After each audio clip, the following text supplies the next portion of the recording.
Hello and welcome to Raider HQ After Dark. I'm your host Raider, and sorry for the timing snafu. I thought I put 6 p.m. on there, but I didn't. I put 6:30. It's been a day. I'm gonna not lie. It's been a day. So how is everybody doing tonight? Happy Valentine's Day. I hope you're sharing your Valentine's Day with somebody that you care about, because I sure as heck know that I am, because I'm sharing it with all of you. I know that's kind of corny, but I mean it's kind of nice. So, well, guys, we're here to talk about the hard and painful things that we find out about. Okay, I did a video today. Breaking news: Ingram v. Collins nullified. Now I know somebody, some people. It can be cheesy. I'm extra cheesy. I know some people have taken issue with me saying that Ingram v. Collins has been nullified, but I'll stand by those words and I'll die by them, because Doug Collins has gotten smart. I mean, I don't agree with what he did, but it was very clever in how he did it, because he just basically rewrote the foundation of the regulation to where now Ingram v. Collins is meaningless. It is no longer able to be applied as of the 17th. Okay. I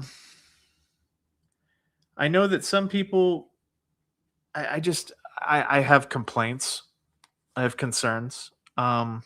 First and foremost, for the people that just want to tune in for the first minute or two of this live stream, what do I think is going to happen? Now, I spoke about this in the video. I think that if you've been rated for Ingram v. Collins already, I think that they're not going to touch it, because part of Papa Bear's thing was he didn't want to have to go re-adjudicate 350,000 claims, because that would add to the backlog and that would make Papa Bear look bad. So he doesn't want to re-adjudicate those. He just wants to clear the board.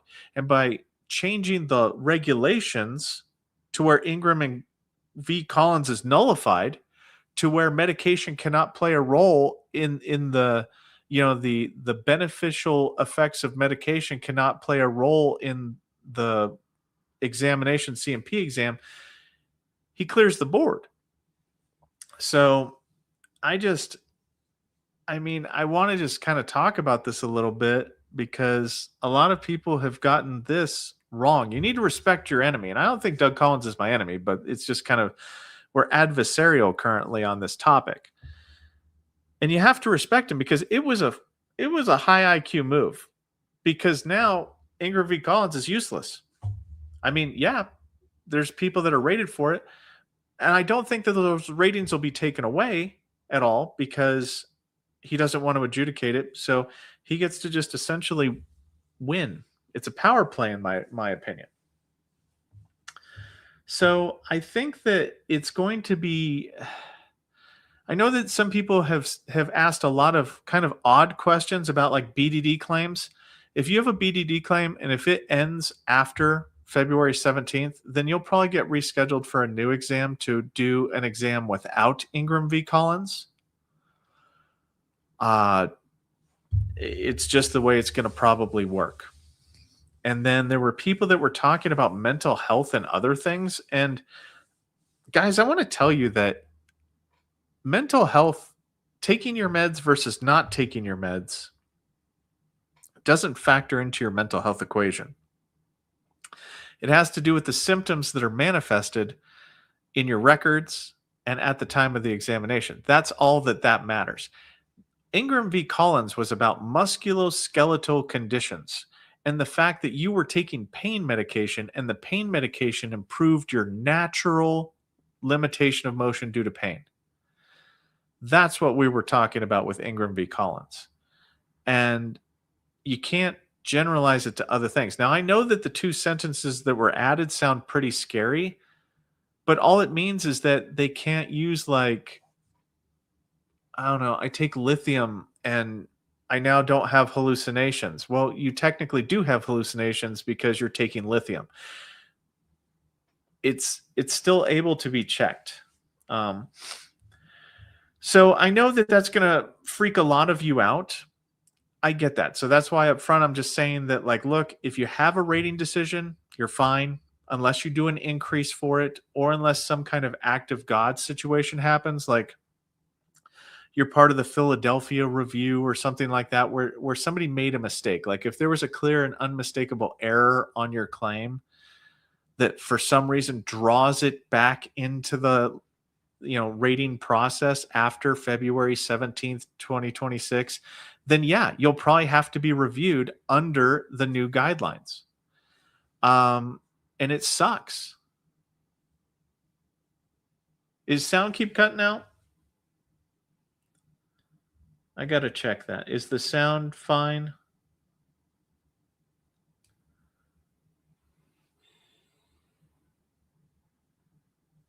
Let me see here.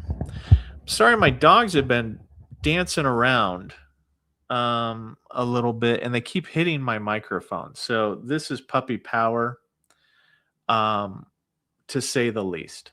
So if that's the thing. Now I'm going to start answering some questions. How is this legal? Well, it's just a regulation. They're adding to the regulation list. Ingram v. Collins pointed out that the regulation was vague. So Doug Collins says, "Hold my beer. I'll clarify it for you. I'll plug the hole for you." And that's what he did. He plugged the hole, and it's very, very frustrating, and challenging. Now, the one thing that I do want to talk about that I don't know if there's Federal Register rules or not. Like that's outside of my knowledge base. All I know is that Doug Collins does not care. Doug Collins does not care. He's making this change, and when he makes the change on the 17th, that becomes factual, and Ingram v. Collins goes away. Now, can somebody fight this and do like some kind of court related thing? Maybe.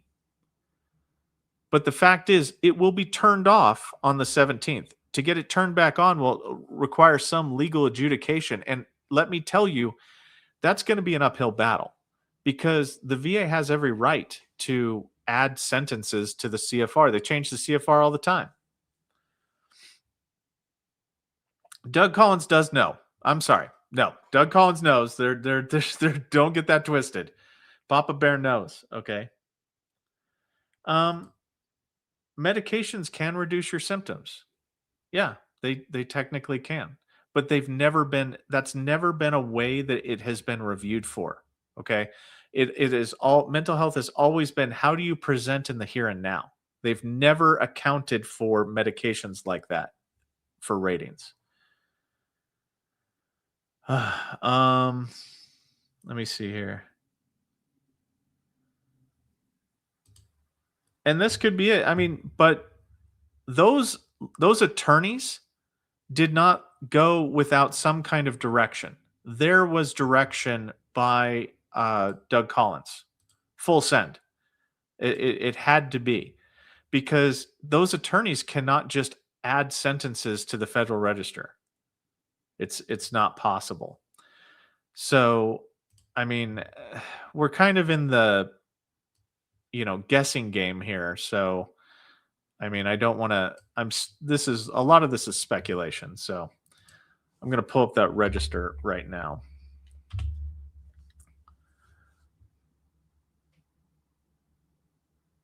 Okay. Yeah, I want to download the unpublished version. Thank you.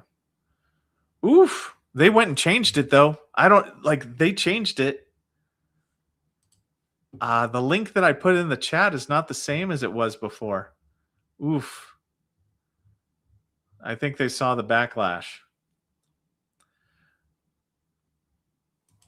I'm looking here at something. So it does have language in there that says the Secretary of Veterans Affairs finds that there is good cause under 5 USC 55(3) BB to publish the interim final rule. So his name's on it. Like his name is completely on it. So it is a thing. It wasn't just random. Let me see here. I'm looking at questions. Oh, the other thing I was concerned about a little bit was for because you guys have talked about those sentences, kind of what would they do to certain things. It raises the question about whether or not uh, DeLuca v. Brown will be affected. The flare ups. I don't know. I'm not trying to spread fear or anything like that. I genuinely don't know what they're going to do with that, because flare ups are based upon not in the here and now type situations. They're based upon the veteran reporting, hey, look, I have these flare ups. This is what they typically look like. That's not in the here and now. It also isn't about medication either. So I wonder if there's going to be further distinctions made for that, but I don't know. Now, I don't think the sky is falling. I just think it is honestly power and control. If now this is my speculation, I don't have any papers to back this up, but I think that it's about power and control. I believe that Doug Collins does not like the fact that he has turned the boat, the VA healthcare boat, in a certain direction, and he does not like it whenever other outside entities change the direction of the ship. So I think that this has to do with power and control, and he's trying to claw back the ability for him to make decisions. And I don't know if he hates veterans or not. Not. I don't know if he hates veterans. I don't want to go that far, but I think that he dislikes power and control issues whenever somebody else tries to exert it over him. Very, very interesting. Da, da, da, da, da. Okay. You have a very finite window of opportunity, Thade, to figure out what the DRO thinks is related, like what the duty to assist errors are, and to submit new evidence once that claim flips over to an EP 040. Just because duty to assist errors are found, it could mean like, hey, look, before we denied you, we forgot to review for Terra. If you don't have your evidence kind of supporting a potential Terra examination, if that's what they're looking for, it will end probably with denials. So it's going to be a thing. Now you're talking, Benny, you're talking about the review thing. Now, will the vets get a letter informing them of the review, or just a letter in the mail of a decision after the fact? I don't know what you're talking about here, except for maybe the the fraud review with the BI program. Now you have to remember that hearing, there was a House bill, I think it was, and I'm not on my game on this one. There was some kind of legal bill that was going to advise veterans whenever their DBQs or private medical opinions were determined to be fraudulent in nature or suspected of fraud, and that then they would be notified. The VA has actually pushed back against that bill, and they're not supporting it because they want to do things their own way. So unless something happens, no, you would not be informed of that letter, except unless they're trying to reduce you or sever you. There is a due process type thing that has to be sent to you. So you'll get a proposal to either reduce or sever. That's your notification. So, hey, I think H-Town Vet's here. Cool. I like vague stuff. I do.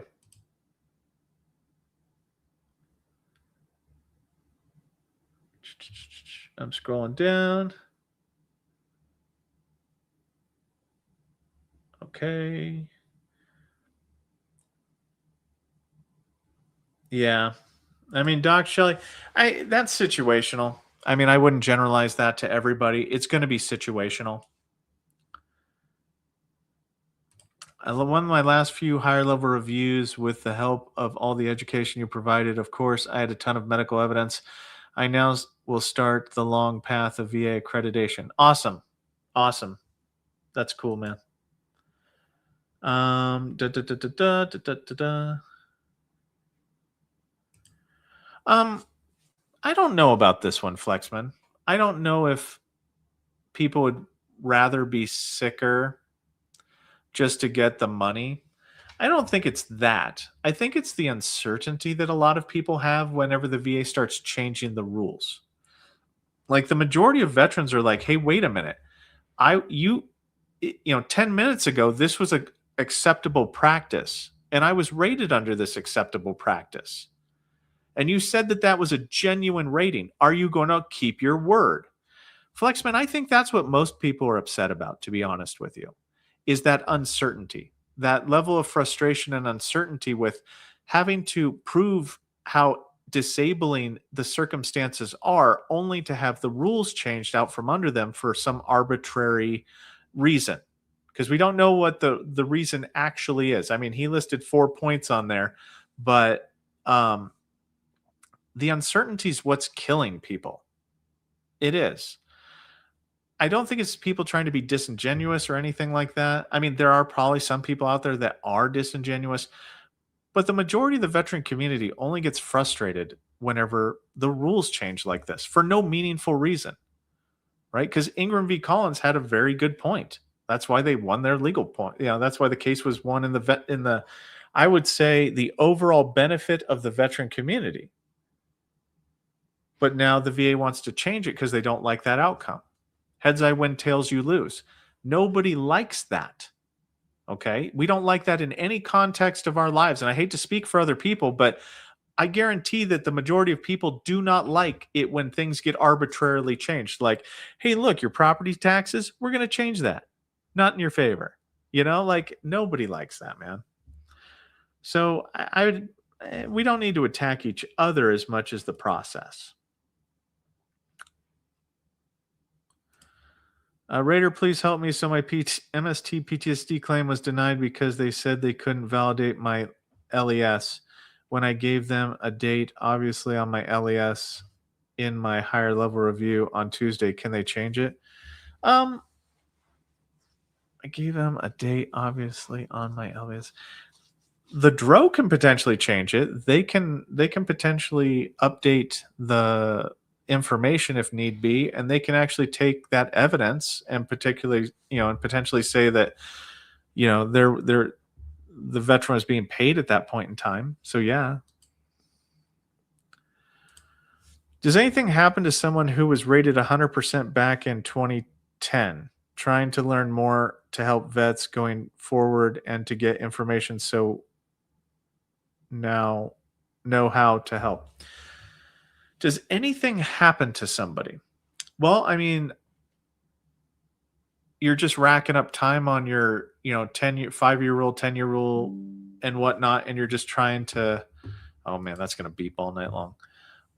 You're just trying to make sure that happens. How do I turn this notification off? Maybe I'll just turn my sound down. Can you guys still hear me? I just don't want to hear the dings that happen on my Facebook page thing.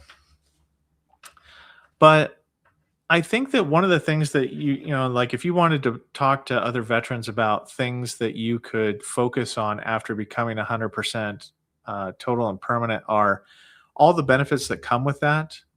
The CHAMP VA, the writing off of student debt, all those different benefits. You could also talk about with other veterans, maybe special monthly compensations that could be, gleaned in addition to your 100%.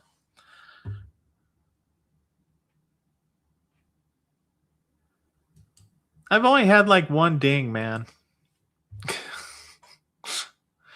I thought the reason they changed the M21 is it's a lot easier to change it than it is the actual 38 CFR. That is true. They changed the M21-1 to basically interpret what the legal things are.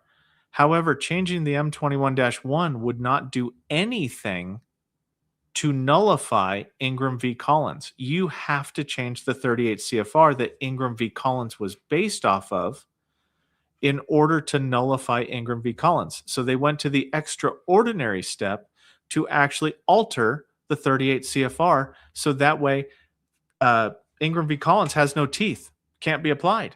So it's kind of weird. Oh, thank you. Mr. Funkenstein, thank you. I'm going to keep. I look. I'm going to be honest with you. You guys don't need to donate or do the stickers or the super chats or anything like that. Um, this content is free. Okay. Like, if you guys want to donate, you can. You don't have to. Like, I just need to say that up front. But yeah. Well, and I don't think they're rather being sick than healthy. I don't think that's the case. I mean, because if the veterans got money for not taking meds, like that's what the current system is, right? So you have to understand this. The current system is the system where some veterans, which I do not approve of this, when they go in for their hypertension examination, they stop taking their medication 10 days prior. So that way, whenever they go to the examination, their blood pressures are near stroke level versus evaluating them like what would your disability be without that medication, like how Ingram v. Collins was. That's all it did, is it just evaluated and said, hey, how disabled are you without the medication? It didn't encourage people not to take their medication. The current system encourages people not to take their medication before they go into treatment or whatnot. It's kind of weird. Um, Let me see here. And I need to stress this, like, one more time, is that mental health is not going to be uh it's not going to be affected by this. Luke, I was rated after retirement on a BDD claim, never filed a claim again. 6 years later, I noticed that the VA gave me a few more 10% ratings for knees and shoulder that I had zeros. That could have been due to a clear and unmistakable error that was found in your claim. But congratulations, man. It's kind of nice. Da, da, da, da, da. Yeah. I've already answered that one. Hi, H-Town Vet. Now, I'm going to take some time here and say, hey, look, if you guys have not went over to H-Town Vet's his YouTube channel and checked it out, I say that you should. And the reason why I say that you should, at least give him 2 good tries, is I like to go over there and we do podcasts together. It's a Raider HQ After Dark, the spicy edition, where I swear a lot more. But yeah, I like his stuff. I'm going to put his information in the chat here real quick because I like his stuff. So give me just a second here. Oh man, it's gonna be a jerk face. Okay. W and then hit Control. Okay. So there you go, H-Town Vet. Thank you for being on tonight. Let's see here. Perfectly. Okay. Sorry, there's a lot of back and forth banter, so I'm having to go through the I already answered that one. Everybody's repeating the same things. Okay, James, how does this apply to somebody at 30% migraines for years and want to appeal for 50%? Does an app and meds for the VA not working help with the claim? So the current topic, which is the change to Ingram v. Collins, doesn't affect this at all because migraines are not a musculoskeletal condition. The problem with going from 30% to 50% for migraines is always going to be the fact that you have to convince 2 separate people of 2 separate things. You have to convince the CMP examiner that your migraines are completely prostrating, as evidenced by the definition in the M21-1 for completely prostrating. And you have to show evidence that it interferes, the completely prostrated migraines interfere with your activities your daily activities, like going to the store, washing dishes, doing stuff like that it prevents you from doing that. Now, the second thing is you have to convince the examiner that your migraines exclusively cause you to have severe economic inadaptability. There's no legal definition for what that is. So the best thing that I've seen is that if you have like a reasonable accommodation at your work, or your work has to make accommodations for you because of your migraines exclusively, you can send that information in with your claim, and that's helpful to get you to the 50% mark. I hope that that helps. Um scrolling. Okay. Dog. I've had naughty dogs tonight, let me tell you. These two have been a handful. Like, they have been in stuff. Like, I'll cook something, and they have just like, I'll turn for 2 seconds, and they ate it. Because their heads can fit up on the countertop just naturally without them having to do anything. So I'm just kind of frustrated tonight. So if you hear it in my voice, it's not with any of you. It's just my da, da, da. Okay. And if you want to, if you like this stuff, hit the like and subscribe buttons. That's kind of a shameless plug for me. How does someone become an accredited VSO or rater? Okay. So a rater, I can only speak to the rater portion of it. I know that like maybe MCM can speak to the VSO portion because I just don't know. But you have to go to usajobs.gov and wait for openings for the rater and apply for them. What percentage what percent do you get for having to deal with your dogs? I mean, I probably not as much as I should. They probably reduce my mental anguish and stress to the point that I should be higher rated. George, thank you for becoming a member again. Appreciate that.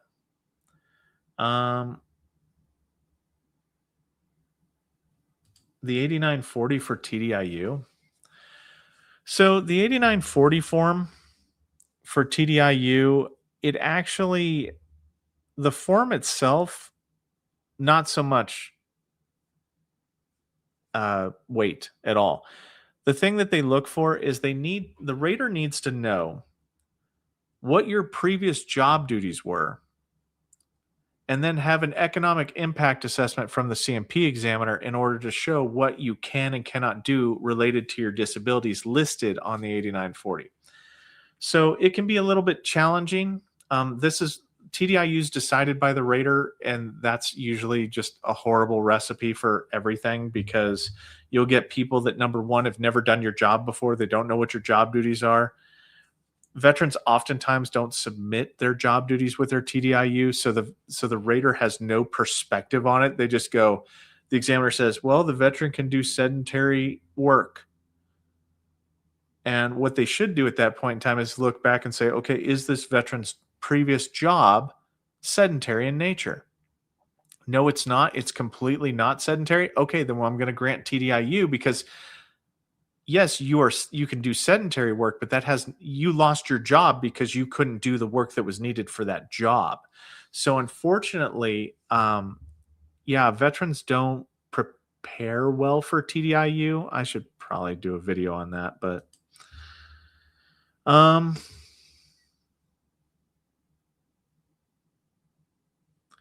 me see here. Still going.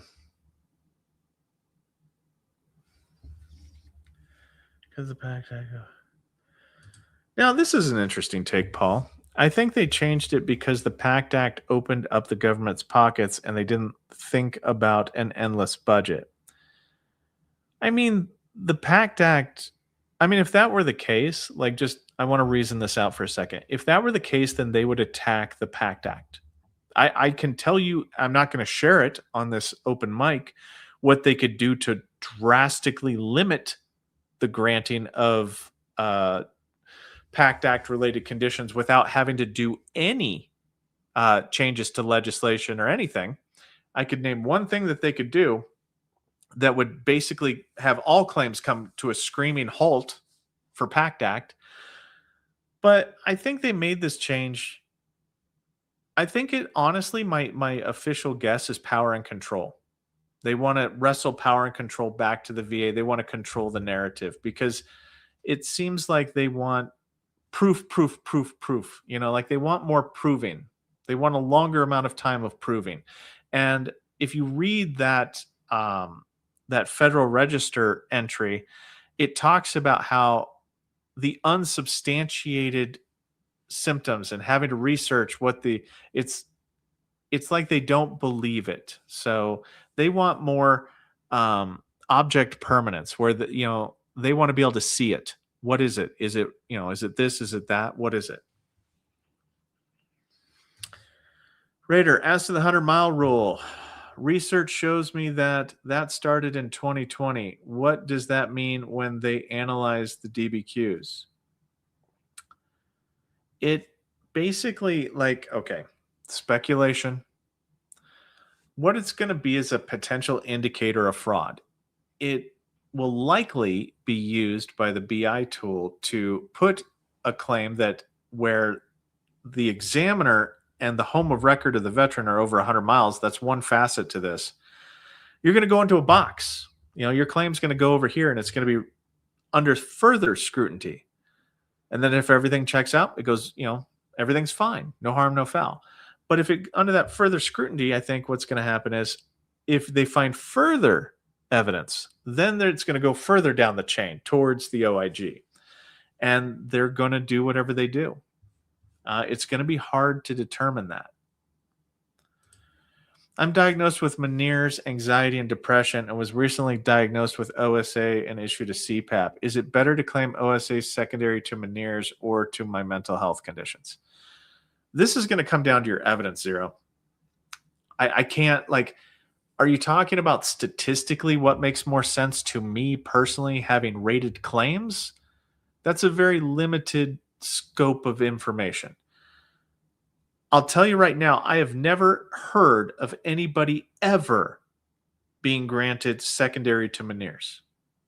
Not once, not even in a hypothetical, not once, because Meniere's, I mean, I can speculate that I don't know what it has to do with your respiratory system.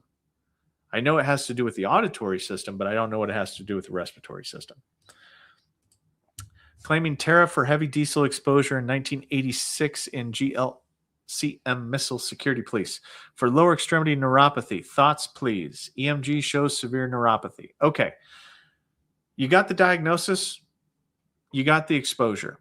The problem that you're going to potentially have in every single one of these situations, and this can be generalized to a lot of different veterans here, is what else could be causing your neuropathy? Do you have back problems? If you have back problems, the examiner is going to take the off-ramp to, I think it's your back problems, potentially. There's a plane flying over. Okay, weird.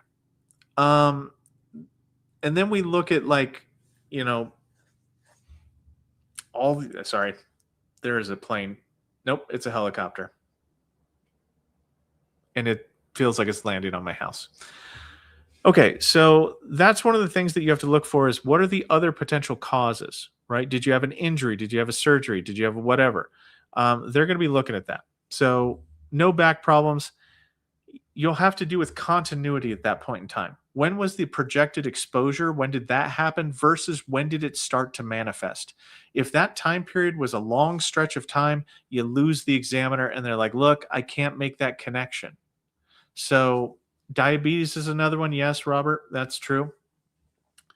But it's one of those things. So 50.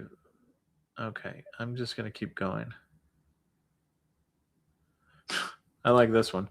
Power is not power if it cannot be abused. That's true. It's got to be flexed every once in a while. I have a CMP exam the 24th going for migraines and IBS. For that, 30% while on meds for both. Anything I should change to talk to exam present? This be tied to Tara. Okay. The medication things don't matter. Okay. If you go to the 38 CFR and you pull up 8100, 8100, that's for migraines. There ain't one mention of medications on that entire list. It doesn't factor into the equation. If you go to IBS, which is what, 7319, if you go there, medications don't factor into one single portion or any portion of that at all. But that's the thing that, yeah, I know they're coming to get me, guys. Papa Bear, no, I'm in a hood. He's got me. No, but if I don't think that, like, the thing that veterans should be focusing on is chronicity. This has been going on for some time. This is not just an acute or transitory thing. This is, it's due to Medicaid, or it's due to Terra. These are the specific chemicals I was exposed to. Like, you need to get your evidence in a row. Okay.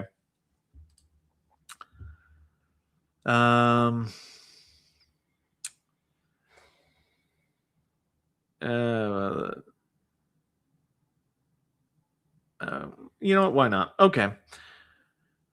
Rainbow Poopy Butt. I do not give about the money. I want fair recognition of the beyond expected damage done to me and the government to give me due aid and attendance. That's a fair point. That's a fair point. I cannot argue with that point. Can I get some help? I had a CMP exam rescheduled due to high blood pressure twice. When I logged in on Thursday, the claim had already moved from step 5 to step 5 and DBQs were submitted. What does this mean? Is this bad? It's not necessarily bad. It's probably went back to the rater to review to see if your high blood pressure can be resolved or if the exam is just unable to be completed. That's something that can happen. So it'll probably get deferred again for the rater to ask the examiner, hey, look, I understand that you say it can't be done, but is there any way that it can be done? What are the circumstances in which it can be done? Because I can't just deny this because you can't do the exam. How do we work around this? So that's something that can happen. Sugar Daddy Jimmy C. Hey, Raider, how can the VA arbitrarily and purposefully circumvent a judicial ruling? Do you think Dougie C's latest adventure is going to end up back in court? Thanks for all you do. Okay, now I'm not a legal scholar. I need to tell you guys that, but I can kind of understand how this happened. Ingram v. Collins was based upon 38 CFR 4.10, the way it was written currently. So the court case said, hey, look, we interpret this 4.10 differently than the VA does. And we're going to pull our legal authority and say, this is how it should be reviewed. At which point in time, Doug Collins went, look, okay, how about this? I'll just rewrite the damn thing to where it's explicitly stated that the thing that you just advocated can't be a thing. Now you sit down when you pee. That's basically what they told the court is you sit down when you pee and they're going to do what they want because they just changed the regulation to say, okay, it's no longer ambiguous. It's now as clear as the day's sky, So that's how they can get around it is because they rewrote the foundational 38 CFR that Ingram v. Collins was based on. I mean, it's kind of,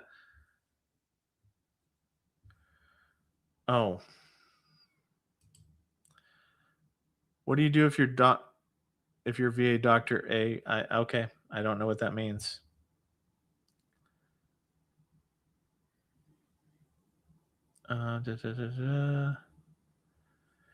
Okay. DK Guns. Do you think by doing the DBQ review, they want to see more vets now for reevaluation under the new meds rule, which can cause some reductions? I don't know. Do you think by doing the DBQ review, like, do you mean by the fraud review?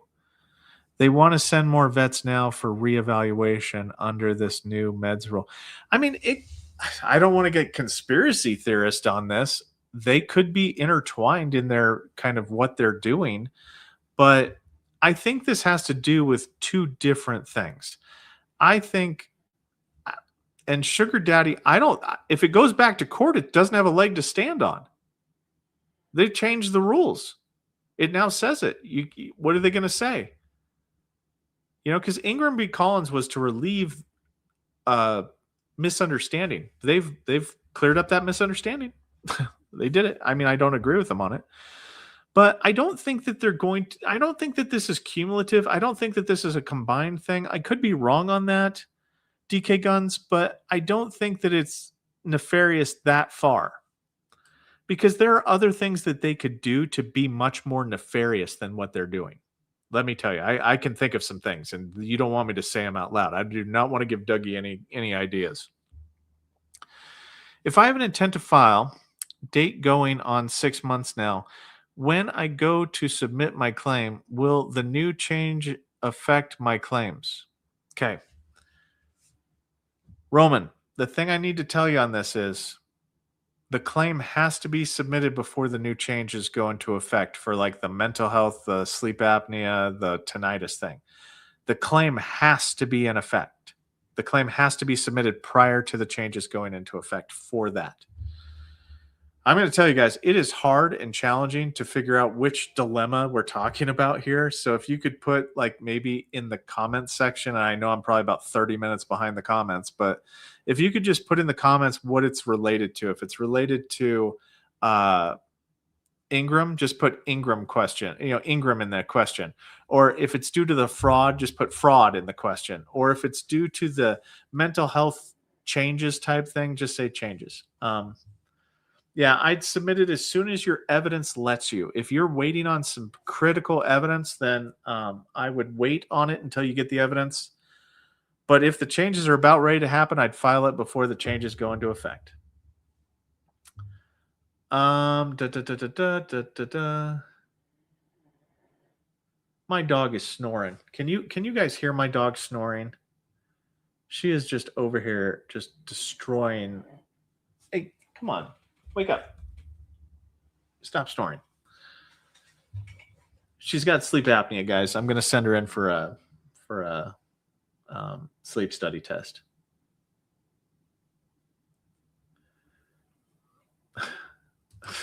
Okay, I'll do that. Donations are optional. Thank you for everything. Luke, thank you for everything you do and others continue to do in assisting veterans and their families. Thank you so much. Appreciate it. Let me see here. Hello, Raider HR. Okay. We're starting out great. What's with all the veteran YouTube channels going after each other? The Salty Marine versus the Civ Div. The community has to unite against outside forces. I agree with that. Now, if you guys have short memories, I'll remind you. There was this other YouTuber that went after me. So I went after them as a retaliatory thing. But I don't think it's just veterans that are stressed out currently. I don't like weird virtue signaling that's happening from some people. I'm fine with, individuals saying be calm. But there's also people that are out there just saying things. They're just like, hey, look, everyone else is wrong, believe me. Everyone else is wrong, believe me. And I think it's very weird. Now, all the people that I've said nice things about, I don't believe it's them, right? Now, I know that the Salty Marine and the Civ Div are dusting up right now, but that's, but they're grown adults. They can hammer that stuff out. But I think it's frustrating because some people are trying to take advantage of these changes to be the white knights in the room, to be I'm here for you. I'm here. Don't worry, I'll protect you. No, come over here. Watch me, because I'm not going to say bad things. Do you know how hard it is to talk about this stuff? And I've been labeled a fearmonger. And I'm like, what the heck are you talking about? Like, there's no nice way to talk about this stuff. I mean, I try to do it objectively and point it out and try to show, and I lace stuff. This is my opinion. This is my opinion, guys, or this is the fact. I will show you the fact.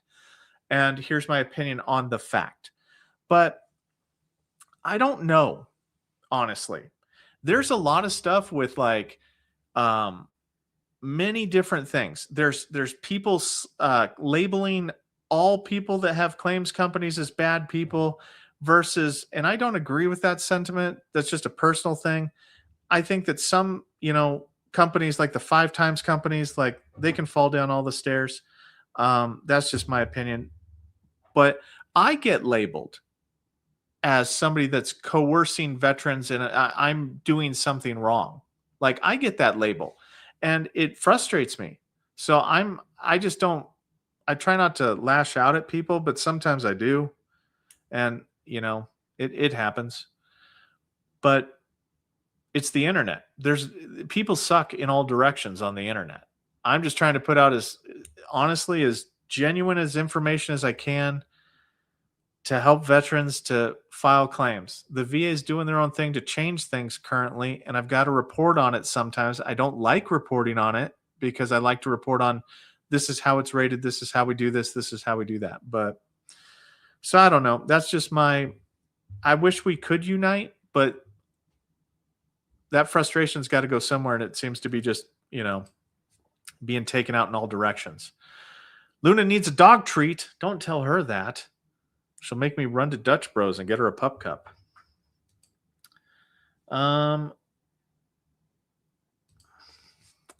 Doc Shelley, my VA GI doctor lied entirely through a 30-minute exam. It happens sometimes, unfortunately. It does.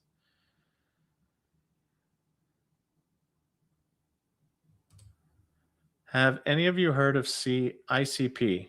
They were popular. That band was popular back in the day. Insane Clown Posse is definitely an acquired taste, I want to say. Oh, wait, hold on. Intelligent Claims Processing, which is integrated into VBMS and is currently being tested for accuracy by the VBA. Now, it's just going to deal with the initial process. It's not going to be anything that changes the world or anything. She got fire guard. You got fire guard. You better get up. It does not say mental health will be. It says meds help them. It matters like healthcare should. Yeah, but here's the problem. It's been like that since as long as I can remember, right? Like if you take your meds and your symptoms are less, then you don't get the same, unless you're malingering and lying about it. You get, for mental health, you get whatever your symptoms present as. It's never been like I'm on meds, so I get a higher rating. Yeah, I don't know about that one. Rogue Goblin Gaming. Okay. Would the people already in the claim or the supplemental claim process fall under the new CFR when it comes to range of motion for spine conditions? Unfortunately, if it's adjudicated after the 17th, yes, to the point that you'll probably have to go back to new examinations if the Ingram v. Collins review, the 3-question review is done. They'll probably reevaluate you if they need to. If it was beneficial or played a factor in the conclusion. If Ingram v. Collins didn't, like let's say that you failed one of the questions and it didn't apply, then you probably won't go back for a new exam because Ingram v. Collins was not in play in your adjudication, or sorry, your CMP examination. Oh man. Okay. This will make people afraid to file for new claims. Number one, I don't know what this is, but I don't think so.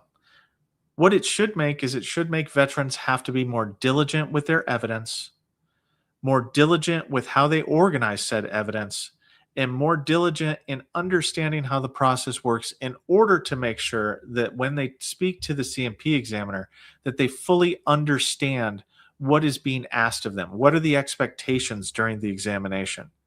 That's what I think should happen in this.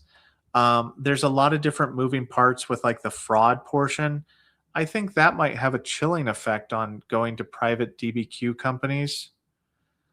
That's just me though. It depends. If they're good, then they should be fine. If they're not good, then they will be, probably on a list. I'm not going to bring up any Lieutenant Dan questions. Thanks to Raider and all. the HQ family for supporting my channel, and H-Town crew for showing up over here. Hey, I love it. I love your channel. It is wholesome and good, and you're better at it than I am. Like your audio visuals and the fact that you can read my mind and have audio visual stuff already brought up is amazing. So it's a fantastic channel. There to be a day when I'm like, you know what? I knew that H-Town vet guy. Yeah, I knew him. I was on his podcast, and you know what? I knew him. He don't talk to me no more, but I knew him. I'm gonna open up a water. So, so thirsty. Dennett, what happens when you are approved for TDIU and then reach a true 100%? You just transition over to the natural 100%, which means that no, you don't have to worry about your income. You can start working at that time. So if that's a thing that you can do, then you can get employed. There isn't too much else to it, to be honest with you. Sinusized BDD DBQ has a conflict. A2 is marked as chronic sinusitis detected only by imaging, but A3 is also marked with 7+ non-incapacitating episodes in the last 12 months. Well, I get 0%. No, if you go to my sinusitis video, it'll tell you that chronic sinusitis must be diagnosed, okay?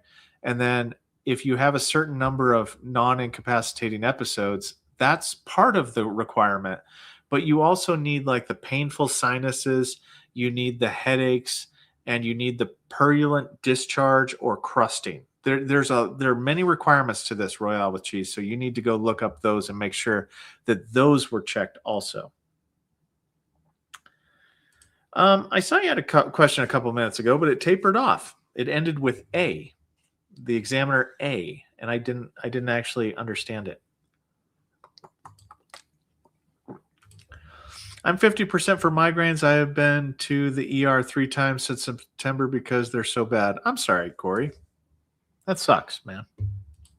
That sucks bad.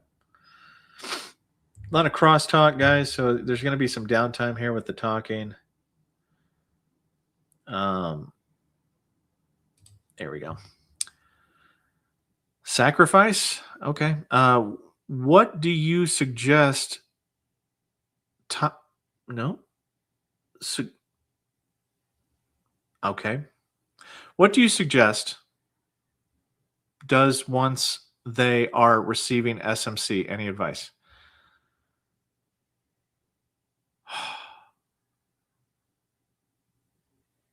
Some do once they are receiving SMCS. Any advice? I mean, okay, like let's just think about this. If this question was meant for what can they do in addition, like SMCS is a factual, you meet certain criteria. You could start looking at SMCL, aid and attendance, to see if you have any additional, SMCs that you can get. You can get higher up type stuff.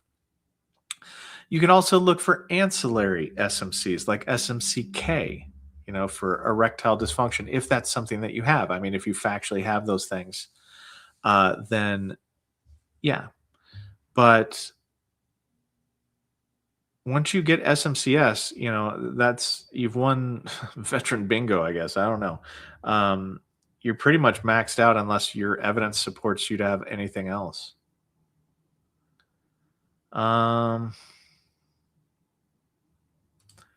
I don't think they do. You just have to be GS7. There's a lot of ors in that situation. Like if you go to the for being a raider, if you go to the requirements, you have to be like 50 something weeks for a GS7 or something like that in order to be a raider, or you have to have education or a mix between the two.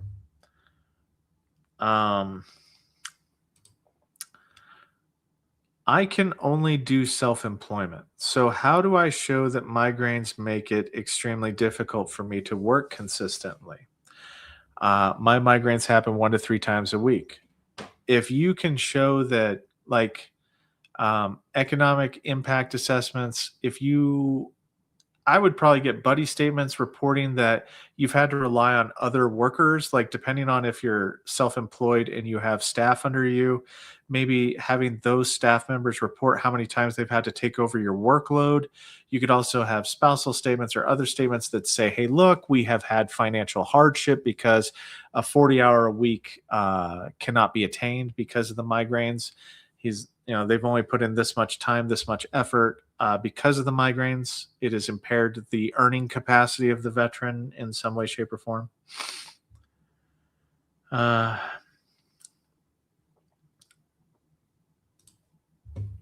Hockey fan. I have an increase without a CMP for my back. Should I upload my supporting evidence the VA doesn't have into my VA file? Yes, always. Yes. Yes. I have tons of supporting evidence and continue to care. Yes. Yes, always. Always. As much evidence as you can. Look, guys, the good old days are gone. Okay. Not to fearmonger or nothing like that. The good old days of being able to having those stories where somebody that just walked into a CMP exam, they maxed them out, there wasn't any evidence, there wasn't anything like that. Those days are gone. You're going to need to support your condition with a plethora of evidence. So you need to do that. All right.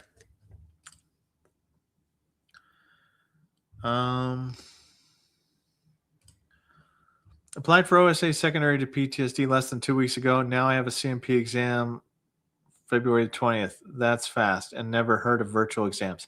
Yeah, for that, it's going to be fine. Like, sleep apnea is mostly determined by lab testing, so they already know you have it. They're just going to ask you questions related to what theory, like what is it about PTSD that causes you to have sleep apnea? Is it nocturnal panic attacks? Like, what is it? That's probably what they're going to talk about. I don't know for sure.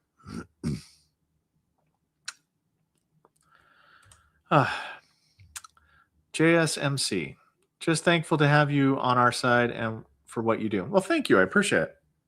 Happy Valentine's Day, everybody.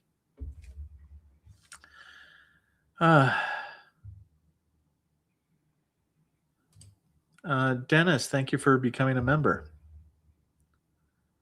And I will do a video, a more detailed video. Let me write that down right here in my handy dandy notebook. All right. TDIU filing tips. We'll just call it filing tips. We'll be doing that for you guys. Let's see here. Hi, Raider. Before doing an intent to file, can the VA Form 21-4142 and 4142 Alpha be submitted prior to filing a claim? You should submit the intent to file before the claim. You should submit the 4142 and 4142A forms with the claim. Not before the claim, with the claim. Here's the problem. If you submit those forms before the claim, then the VA will not act on them because there's no claim to basically engage them. So you have to file them on the same day that you file your claim in order for those 4142, 4142A forms to be actualized. So please do that. Raider, I got a call from my informal conference, but the DRO left a bad callback number that was invalid. Is there anything I can do to try to schedule this so they don't think that I'm not trying to participate? I would call the 1-800-827-1000 number, and I would actually tell them that there was a bad communication between you and the DRO. They only have to call back twice, and then they can make their decision. So the faster you do this, you need to do it quick, okay? Can the VA use the Capri marked improvement notes to schedule CMP exams and based upon the VHA notes against a positive CMP exam on an increased claim for independent medical? What the? Okay. Jay Oliver, you've broke my brain. So let's say you file a claim. You they can use all the evidence that is of record to give to the examiner if your positive medical opinion that I believe that you submitted with your claim is deemed to be insufficient. If you submitted a private medical opinion and that medical opinion is positive and there's nothing wrong with it, it should be granted. Right? But if you get a separate examination, the examiner should look at all the evidence. But if something has been deemed insufficient for rating purposes, it doesn't have to be reviewed. Like it's given no value and basically thrown in the trash. What? Unsubbed commies? I don't know what that is. I don't like that.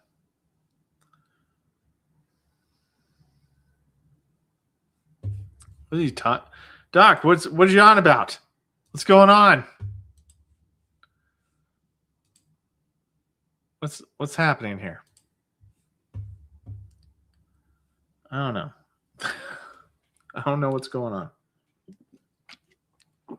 All right, let's take another drink of water and keep going.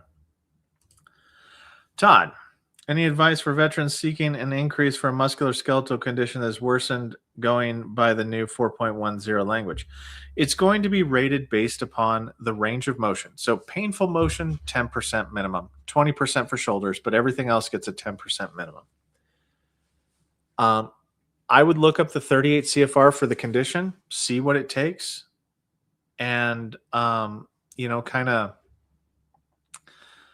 determine what it is that is going to be rated for, because the lower back has 20% has like muscle spasms if they cause you to have an abnormal gait. Like that's one factor there. But there's many different, like you have to look at just what the rating criteria is, and you've got to try to match up with that if that's where your evidence is at. Friend of mine is 100% PNT, but his Terra memo didn't include his MOS exposures. He wants to update, but scared. Why would he update it? He got to the top of the mountain. Do not climb down. Like, oh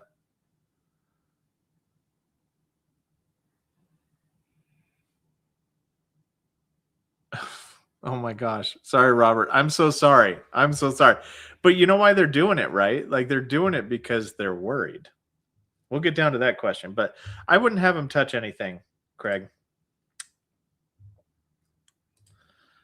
What do you think the downstream effect of this change in 38 CFR will do? I think, honestly, it will return things to how they were before Ingram v. Collins. Will this affect pain on motion? No, it won't. Would it nullify that? No, it won't. Do you think that this is going to put more scrutiny on claims? I don't think so. I think this is returning the status quo.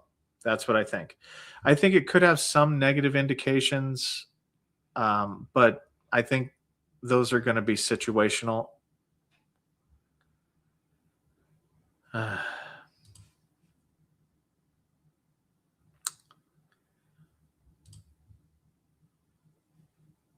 How will being retired affect one's ability to maintain substantial employment?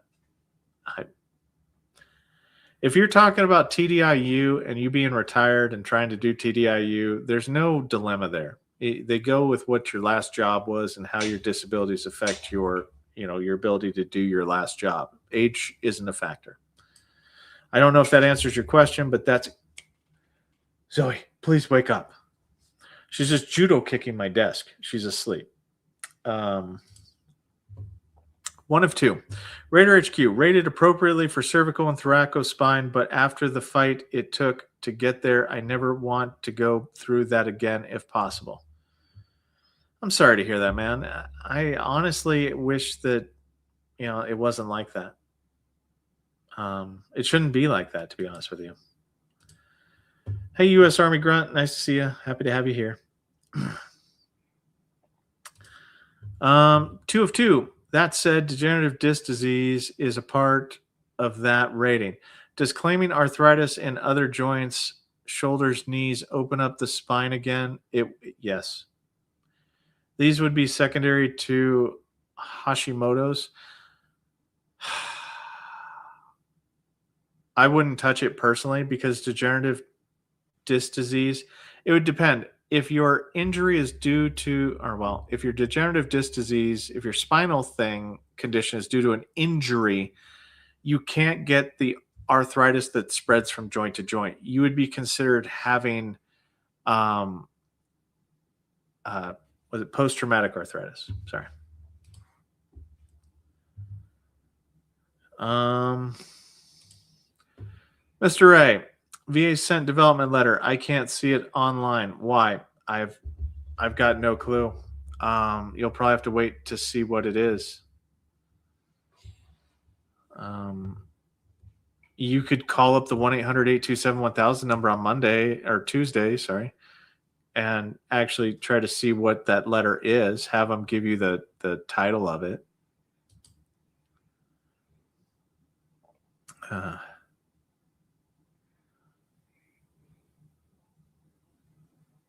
Sorry, reading. Nope, crosstalk. I'm going to try not to do crosstalk. Do you still think that there may be certain months that are more favorable to file a claim? Yeah, I still believe that. And it has to do with the quality and production cycle. July, August, September, the worst months to file a claim, in my opinion. They just are, because people are trying to get their numbers for the end of the year. If they're, and if you have I don't understand what that means, Flexman. What might happen if your private DBQ gets flagged because the doctor doesn't update his contact information on the MPI registry, but the contact information is correct on the DBQ? I think that would fall into the sufficiency category. It would be an insufficient exam. It wouldn't be fraudulent. It would just be, oh, the doctor is a dum-dum and didn't, do the right thing. I don't think that's going to be bad. I think that it won't vindicate the DBQ in any way, shape, or form, but I think that it won't be fraud. Where are we at here? We're at 6:20. Geez, I'm always 30 minutes behind. Jeez.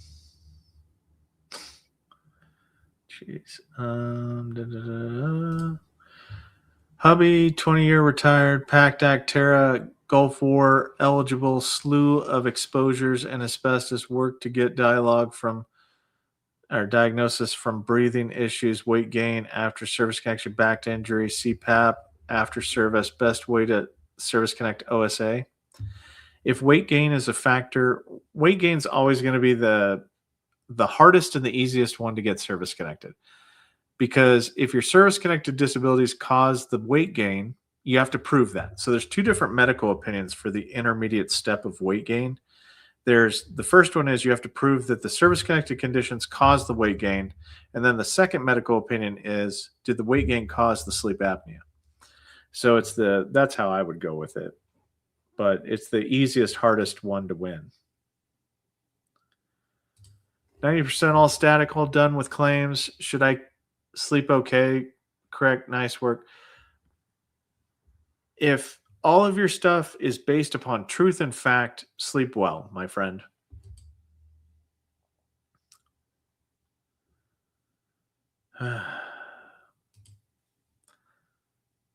Sams, thank you for gifting the membership, man. Appreciate it. Are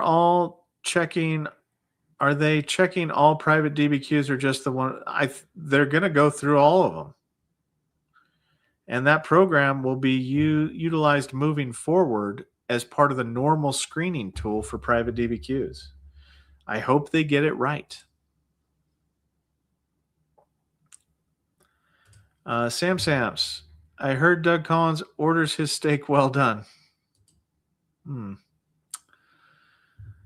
Ugh, okay. Now I'm worried because I just filed an increase on my PTSD a few weeks ago. Clean music lover, I wouldn't be worried. I wouldn't be worried at all. Mental health has nothing to do with Ingram v. Collins. It's going to be fine. Like, it shouldn't affect anything. Go through and look to see what the next higher evaluation looks like. Make sure to have examples related to those if they're true. provide examples, show evidence of it.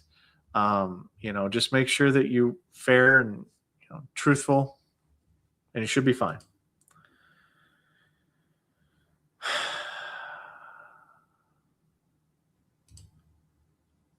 Yeah, actually, Robert, I think it will. I think it's going to wait. I think it's going to actually involve a lot of DBQs in the interim for musculoskeletal, ones that have been considered for Ingram v. Collins that were not processed that weren't adjudicated before the 2/17/2026 date. I think they're going to have to either go back and get them changed or review it. It depends.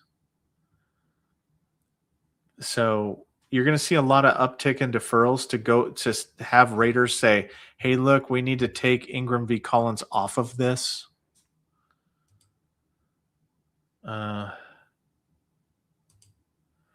So raters, since there was clearly a mistake in the decision, will they have to do a whole new supplemental claim, or will they be able to just see the mistake and rate it? Clear and unmistakable errors that are found, depending on the context of how they're found, typically they go back and make the changes to rectify the issue. So it depends on the context, though. It honestly does. And I don't think it's going to end up back in court. Backwoods Law, thank you for being a member. Appreciate it.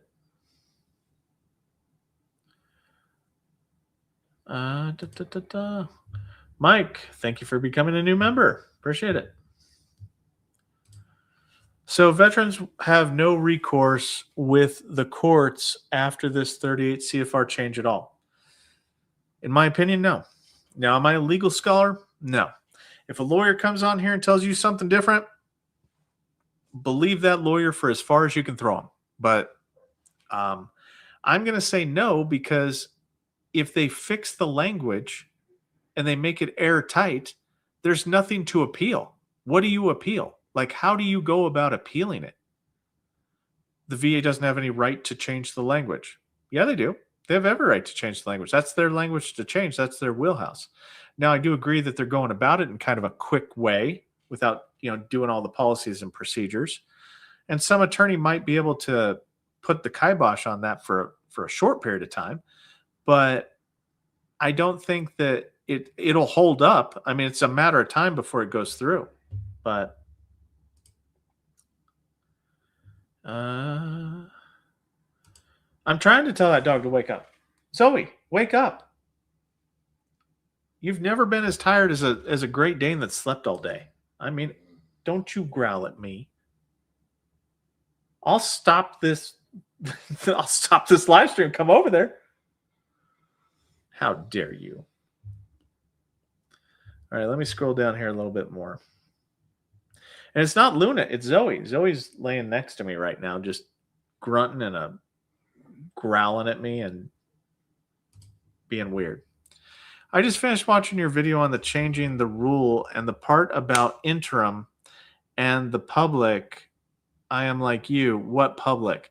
And that was one thing. Is like what? Like I hate it when people do I'm trying to protect the many. Okay, who are you protecting in this instance? The VA clearly is not protecting the veterans in this instance, because not one time in that Federal Register thing did they say that it's not good practice medically. They just talked about how, oh man, it's going to be so much work to have to redo these claims, which it's not. It's not going to be so much work to redo those claims. It's very weird. I just don't understand it. Yeah, like what the public interest, I don't get it.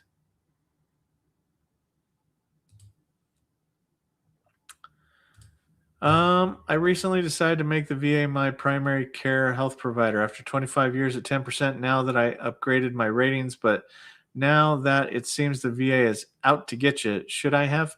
I mean, I'm not going to say that they're out to get you. Like, there are some people, and I'm not going to name names because I'm a gentleman, but there's this one YouTuber out there that is way more successful than they should be, and it's nobody that you like. I don't even want to say their name, but it's nobody that I've ever spoken to formally in a nice way.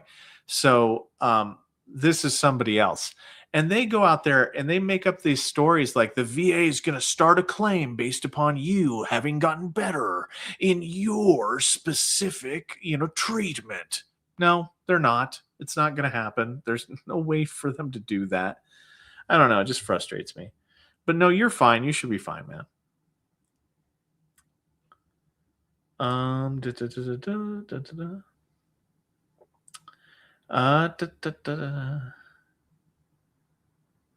Ingram.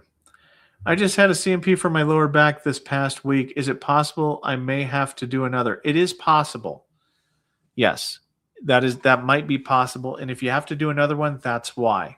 And it's because the rater, they found something that altered the outcome of your CMP exam based upon Ingram v. Collins. Once they do away with Ingram v. Collins, which I know I'm literally tap dancing on somebody's last nerve by saying that, but once they nullify Ingram v. Collins, then they'll just redo your CMP exam without it.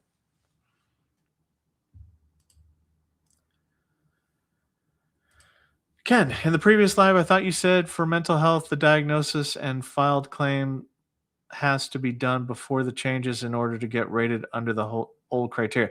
It does, but mental health is like the changes that are happening for mental health are not drastic in any way, shape, or form. And I would argue that the changes are better under the new criteria than they are under the old criteria. So, but yeah, it's true. Royale with cheese again. Sinusitis BDD DBQ has. I already answered this. I don't know why there's two. Maybe my thing is hiccuping here, but let's hide that comment.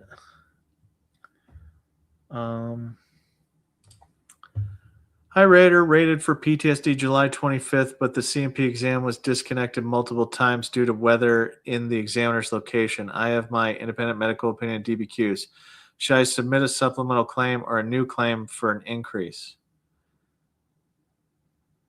Do you have a new independent medical opinion in DBQ?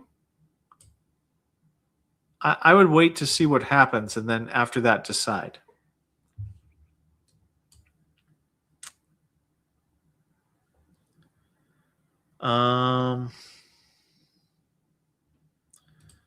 Continuously meds only matter for diabetes and hypertension. That is known of. Yeah, I mean, a lot of the times, yeah, it can be a weird thing.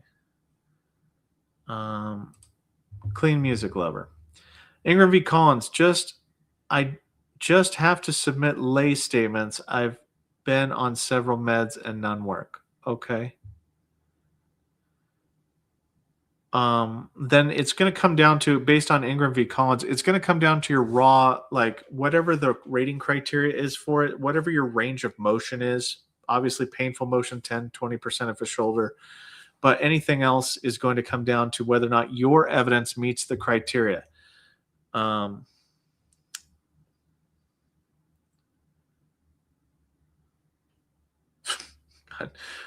can't. Okay. Good evening, Green Logbook. It's nice to have you here. I'm going to be doing a podcast type. I'm going to be on the Green Logbooks podcast coming up in the future. More to come on that, but we'll be talking. And if you haven't checked out the Green Logbook, go over to the Green Logbooks channel. Check them out at the Green Logbook.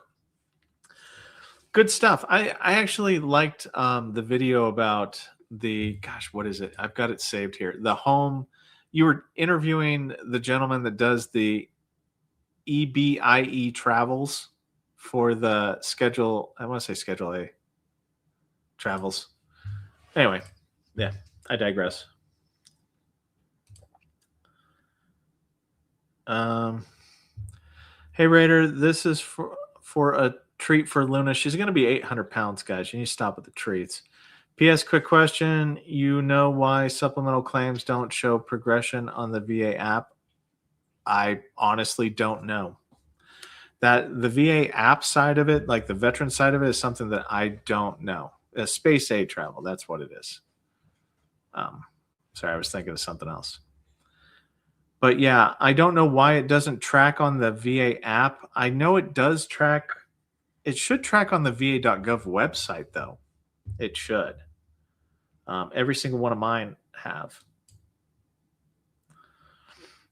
And I want to see any possible way this is an on ramp to trying to disqualify secondary conditions due to medicines.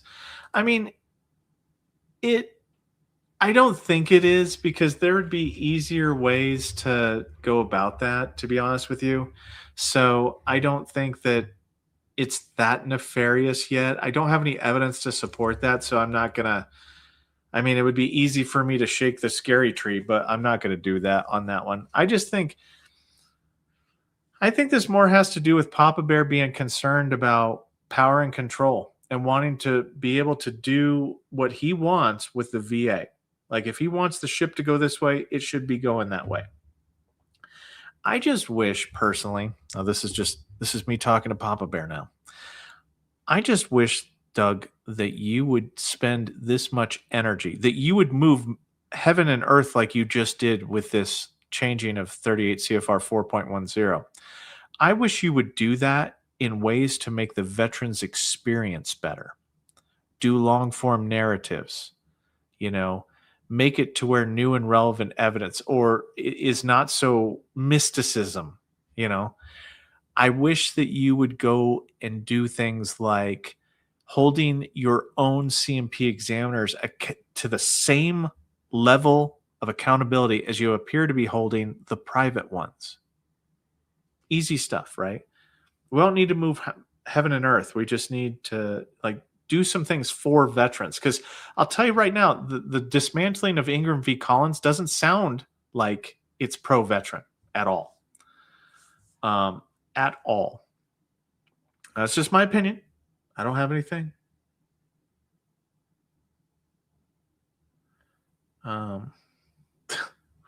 This seems very, very off topic, but no, I have not tried ketamine. But thank you for asking. Let me scroll down here. And once again, happy Valentine's Day, everybody. So yeah, something's happening with my program. It keeps like kicking me up higher on the question list, and I keep having to go back down through.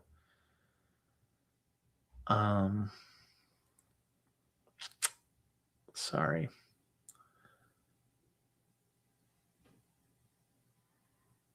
Okay, I guess this one. Thank you for your response to my OSA question. No worries, man. Appreciate it. Thank you for the donations, right?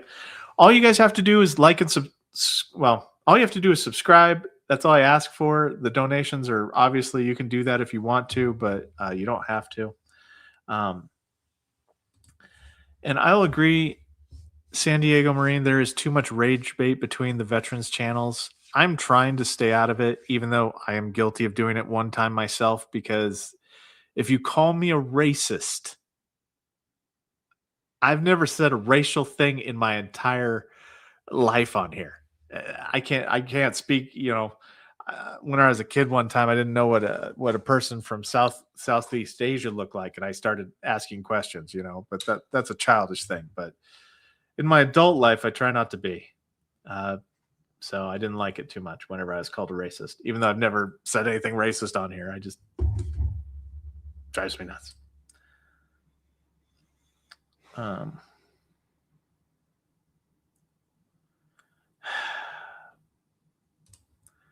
I am a disabled veteran with 70% blindness, and we are never, ever talked about in all of these forums ever. I wanted to know why. Gabriel, that's a good question. I mean, I don't understand, like, blindness itself. I mean, SMCL, all the SMCs are something. I mean, I have discussed blindness. I haven't gotten to the point of talking about the vision section of the 38 CFR Part 4. I mean, I will put it down that I'll write, you know, I'll do some vision stuff if that would make you feel better. I want you to feel included, Gabriel. I don't want you to not feel included. So, blindness. Why don't you send me an email and let me know what you'd like to have said, what you'd like to have talked about? That way I can know. Because I don't mind advocating. Like if there's a group demographic of veterans that feels underutilized, represented, I'll definitely lead the charge on that. So Banished. What do you think about claiming things under multiple theories simultaneously? What's the pros and cons? Okay, so the pros can be that you cast a wider net. So you upfront ask them to review for things. Now the cons with it is number one, you don't sound certain of what you're trying to claim. The etiology, the cause of the thing that you're trying to claim. You don't sound confident as to what it is. So you're just kind of throwing spaghetti at the wall. That's kind of what it looks like sometimes. Also, if you have competing evidence for those different theories, it can lower the ability of the examiner to come to a 50-50 level of certainty that one of those multiple things are true. So that's kind of the pros and cons. There's more cons with pros, but should active duty do the Head Start? I don't know what that means. Let me scroll down here.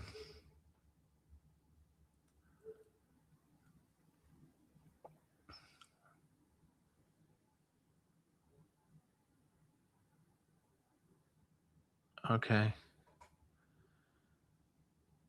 Yeah, that's true. MC. Well, actually, there's 3 moderators, but I don't think that DMP is here. DMPL. But yeah. And also, I do want to say that sometimes, depending on what you say, YouTube itself will flag you because I do have YouTube as a moderator also. So just oh, the Head Start. Okay, you mean like a IDES claim? Okay, so hold on here. I think I lost my question, but an IDES claim, like a pre-discharge claim, I think everybody should do one. I think it's like the best. I think it's the best thing ever. Like you have to actually do it. You'll kick yourself in the ass if you don't later on because it's so much easier to get a pre-discharge claim service connected than it is anything else. I'm scheduled to have a total knee replacement surgery in a month. Will that affect my rating? I'm currently at 100%. No.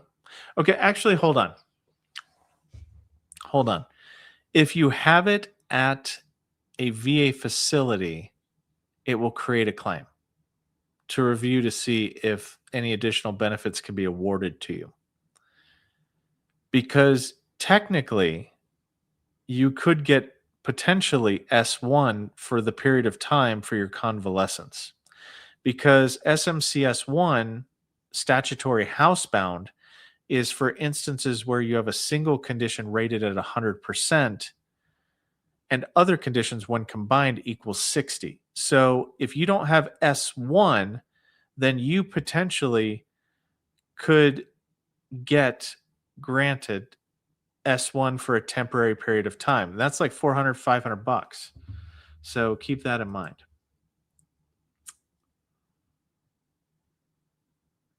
Okay, diagnosed with ankylosing spondylosis, and I did not claim it. VBA added it. CMP requested. Will this affect IVDS granted in which IVD was considered. Will it reopen the rating? Yes, it can reopen the rating. It can also cause the new exam can potentially change the rating decision. So I don't understand why it's being brought up. If you don't want to change your rating, then I might withdraw that claim. Just to be honest with you.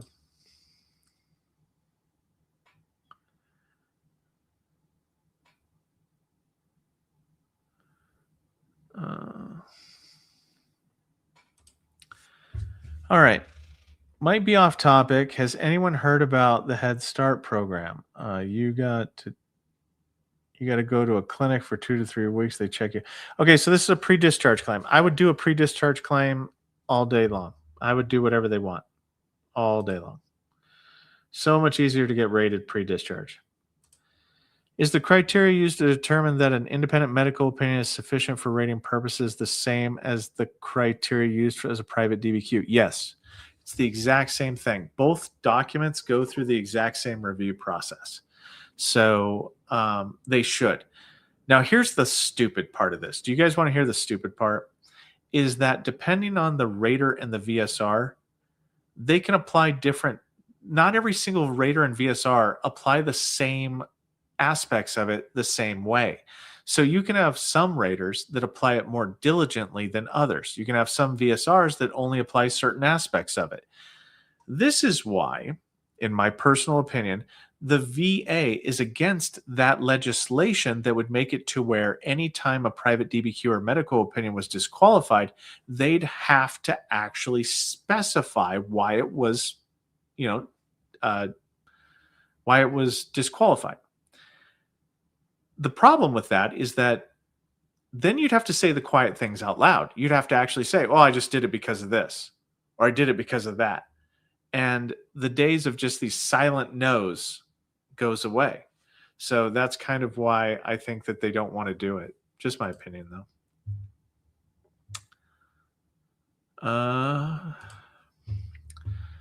The real dark one. Evening all. You ever had a claim where you called for one CMP exam and left the other item on the claim? Yeah. This is something that is going on now. Do they schedule later or is something else going on?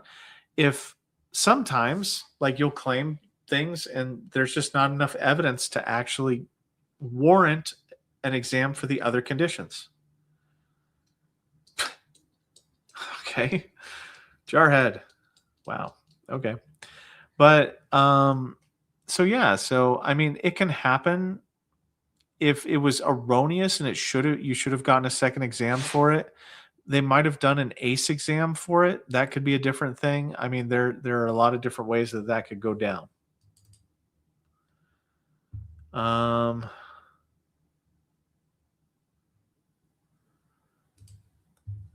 I've used the VA as my only care provider since 1998-ish, yet VA only sent VA records from 1999 to 2020. That's kind of weird. So I might question that if you have current evidence of a disability and or treatment that was not considered in a rating decision. I might cry foul on that. So I might do a supplemental or a higher level review potentially if they didn't and you didn't get a good outcome.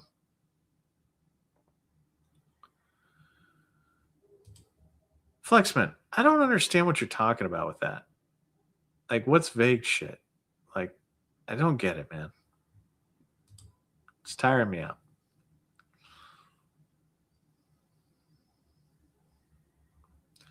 I honestly don't. Oh, okay. Never mind. We're answering our questions in real time, but over time here. You said Collins filled in the holes because it was vague. So now we are all on the same page, right? Right? Like, who wants vague stuff? It was vague to the court, not to veterans. I mean, like, Ingram's about the only one that applied it that way. I don't know.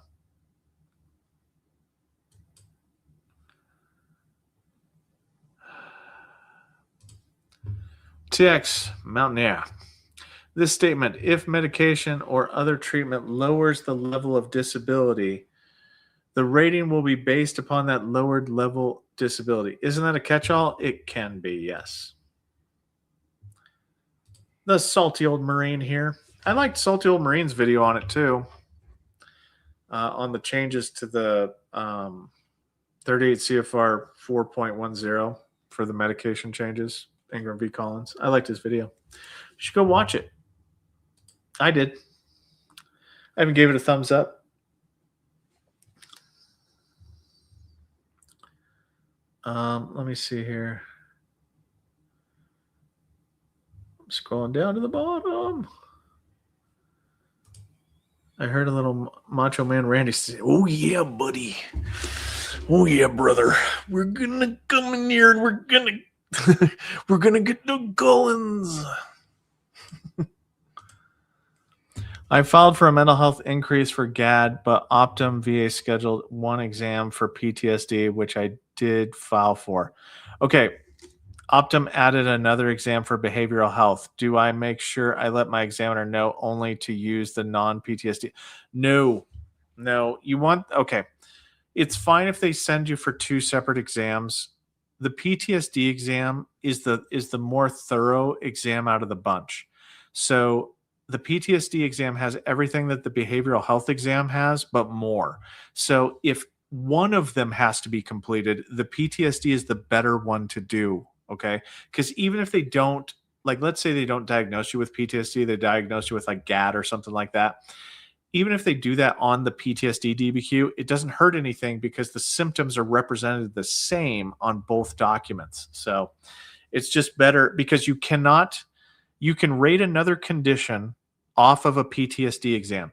You cannot rate PTSD off a behavioral health exam. So if they only have to do one, the PTSD is always the better one to do.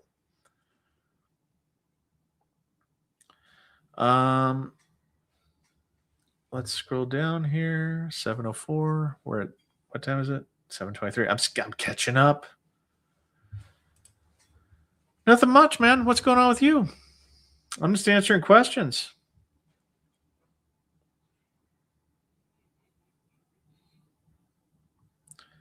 The Administrative Procedure Act, the APA challenge. The courts can strike down the new CFR change if they find it to be arbitrary and capricious. If the VA cannot prove with scientific economic data. That's a great point. They don't have to. Because Ingram v. Collins said that particular CFR was lacking. So Doug can just come along and say, okay, because you said it was lacking, I'm going to fill in those gaps for you. You might not like how I fill in those gaps, but I'll fill them in because that's not the intent of the VA itself. Like, it's going to, like, I don't think it's going to come down the way people think it's going to come down to. It's not arbitrary. They're filling in the hole how they see fit. They can do that. They can do that all day. And guess what? While they're doing that, Ingram v. Collins will not be applied one time after the 17th. It's challenging. I don't agree with the change, but if you've never worked for the VA, I laugh at that, because I've seen them do things that are illegal before, like highly illegal before. They do not care. Like, I have had to provide congressional testimony. Let's just say that one time. And it wasn't for the VBA. It was for the VHA. I had to do congressional testimony type stuff. So it's not like, I wouldn't. I mean, I submitted my forms to the thing and what I witnessed and observed. And I was like, look, it's not legal. They didn't care. Nobody cared. I cited where it's not legal. They don't care. Nobody cares. Like, it sucks. And I don't want to be a defeatist on this topic, but I've just seen how, the wheels of the VA crush. Hey, Raider, not sure if you answered or not, but will they have to do a duty to assist error because of their mistake with the LES and open up a new supplemental? I don't think that they'll have to you'll have to solicit things. I don't think that there's going to be a duty to assist automatic correction on this. I think you're going to have to do it in the high, like during the higher level review and any subsequent new examination.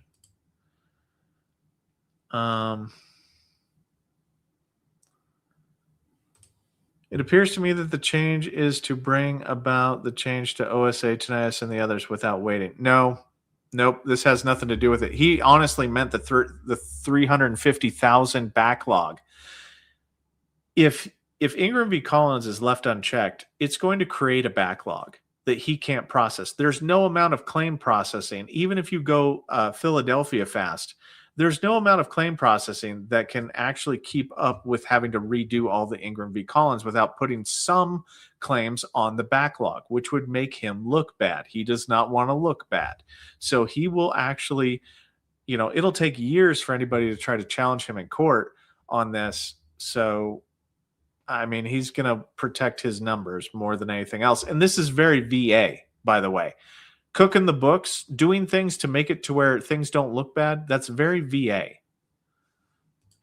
Just, you don't have to believe me. I've worked there. I don't know.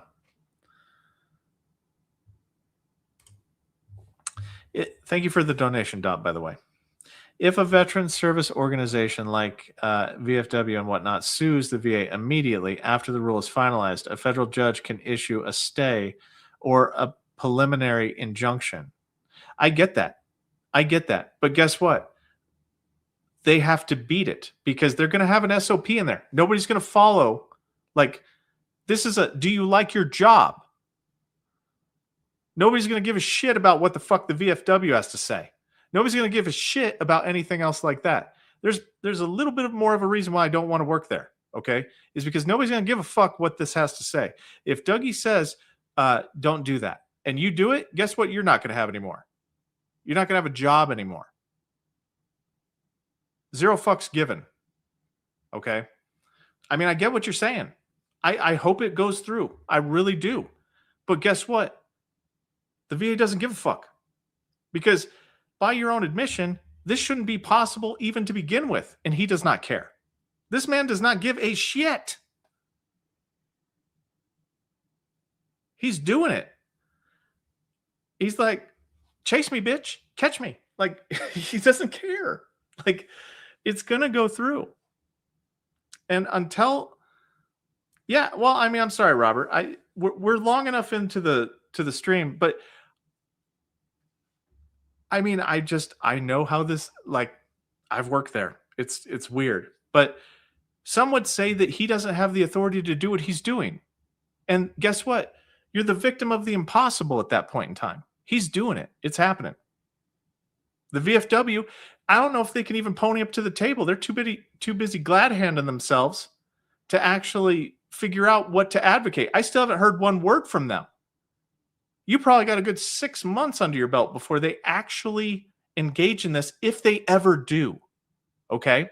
The VFW and the Alphabet Soup Group are not actually... Sorry. I apologize for the swearing. I apologize. But it gets me going because he doesn't have to do this stuff. Like he can do whatever he wants. That's my final point on it. Thank you for the donation, though. I appreciate it.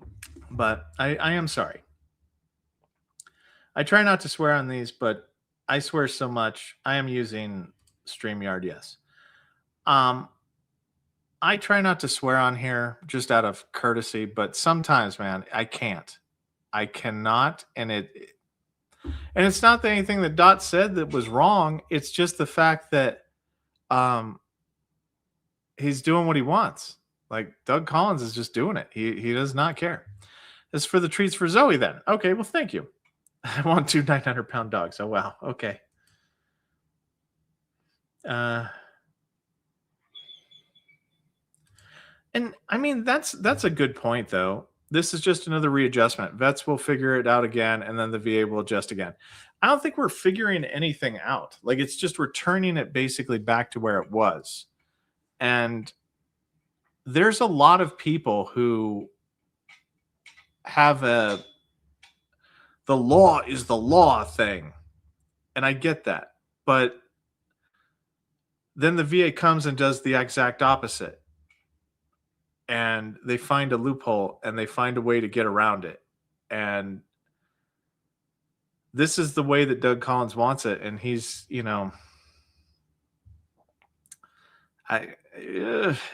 going to be scary. I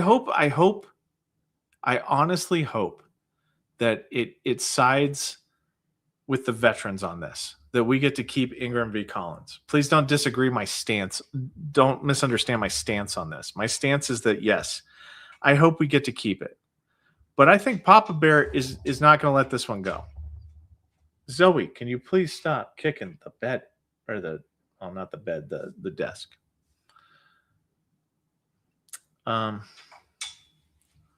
She is just dancing here. I'm not going to answer any political questions. Didn't catch who had a ketamine. It has been used to treat PTSD with some success. Only caution, I toss it out. It can increase blood pressure. Oh, okay. Any thoughts on claim clinics?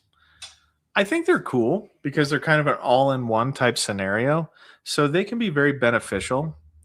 But sometimes that they can also be fast and loose to where they might cause a quality error if the people that are there are not paying attention. So as long as you have got solid evidence, it should be fine.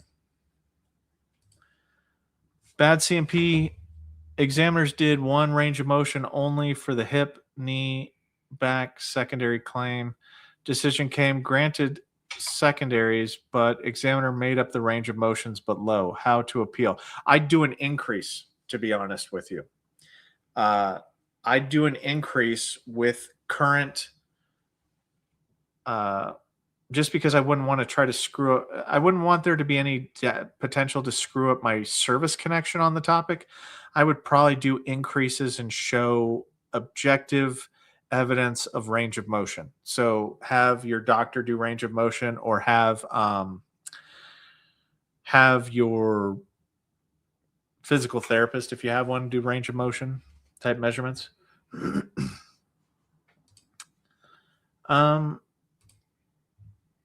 Waylon, thank you for becoming a new member. I'm going to scroll down here because I'm getting closer to the end.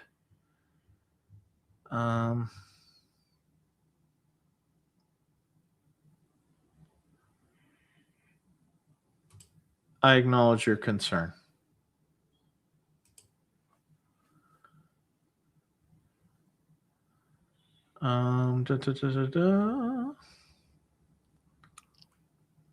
Gosh, this chat just keeps going, man. All right. I'm just going to I'm going to try to. You're right, Robert. Wow, shit, fuck.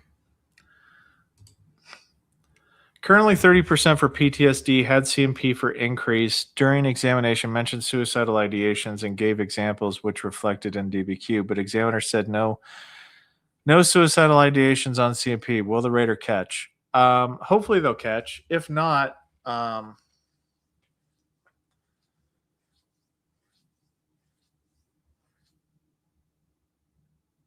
okay.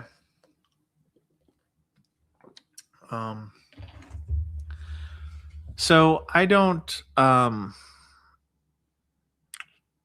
you might want to send in a 4138 and just kind of let them know that there's a discrepancy with the symptoms and that the DBQ doesn't actually show it. I wanted to clarify, I did not file for PTSD, but they still scheduled for a CMP for PTSD. That's fine. That's fine. And if they do it on the PTSD exam, it's fine. Because it all comes out in the wash on that one. So it's not a bad thing if they sent you for PTSD, even if you didn't claim it.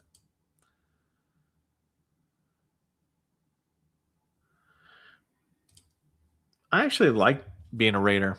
It's like one of the funnest jobs ever. It has a lot of rules, a lot of responsibility, personal integrity, but it's one of the most rewarding jobs if you never have to work with your peers. Like if you have to work directly with your peers, it'll drive you up the wall because people are dumb. But and I am sorry. I'm sorry. I apologize. And yes, we need a swear jar. We need more money for the swear jar. All mental health does get, well, okay. There's a caveat to that. All mental health gets evaluated the same way at the same time, except for eating disorders. Eating disorders are a separately rateable condition that doesn't have the same criteria. So, but yes, other than eating disorders, mental health gets evaluated the same way, pretty much.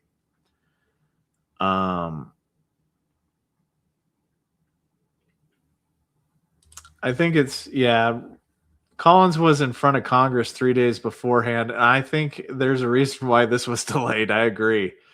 Because I don't think Papa Bear wanted to take questions on it. I get that, but I mind. I try not to swear. I swear too much, to be honest with you, and I should probably. It's self-improvement thing. My mental health. I'm going to use the excuse of my mental health makes me swear, but I need to get it under control. Because you guys don't need swearing. You need factual interpretation or factual, report of how the process works, not swearing.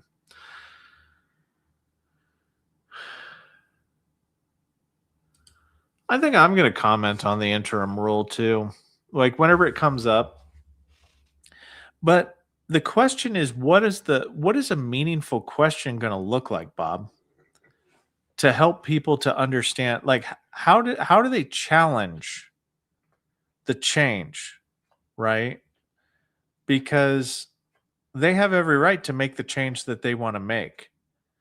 But what questions are people going to ask that are going to be like, gotcha? Like I don't understand what that's going to look like. So it's going to be challenging. Okay, we're scrolling down, we're scrolling down, we're scrolling down, we're scrolling down.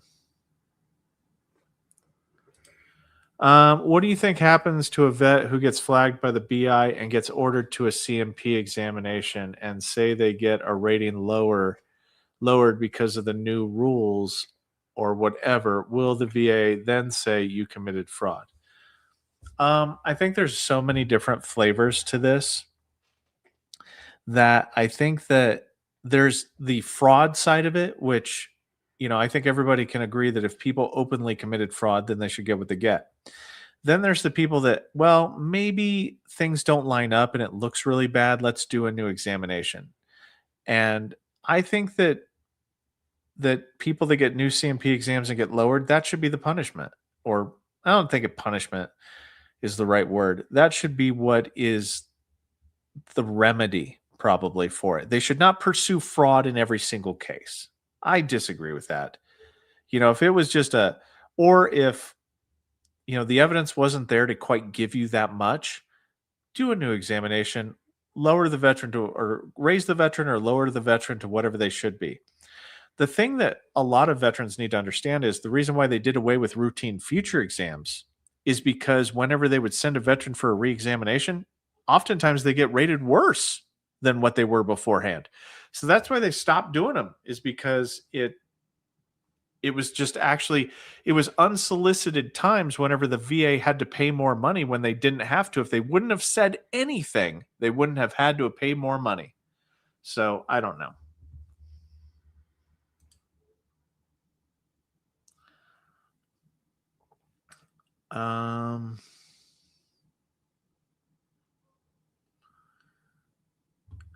Oh man, I think I'm going to give the 5-minute warning. I'm on here that I've been on here going on 2 hours. So I'm about done. Oh, the CivDiv.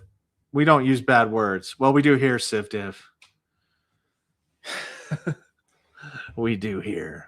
Sometimes. I try not to. I honestly try not to. But passion leads to the 4-letter words.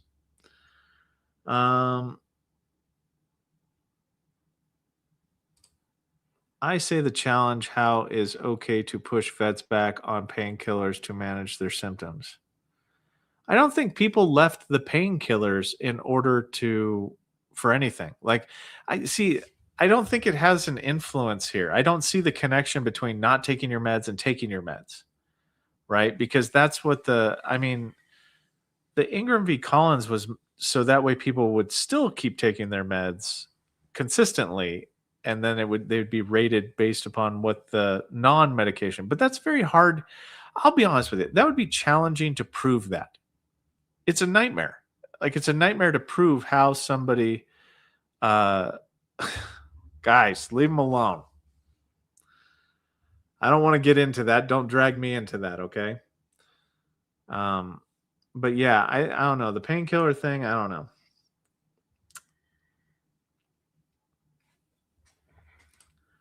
Let's go back here. I'm confused on your response to my question. I'm currently 50% PTSD, but now have a new. Okay. You don't have an independent medical opinion if you're already service connected. That's the part that was confusing me. Because you need a medical opinion, independent medical opinion, in order to become service connected.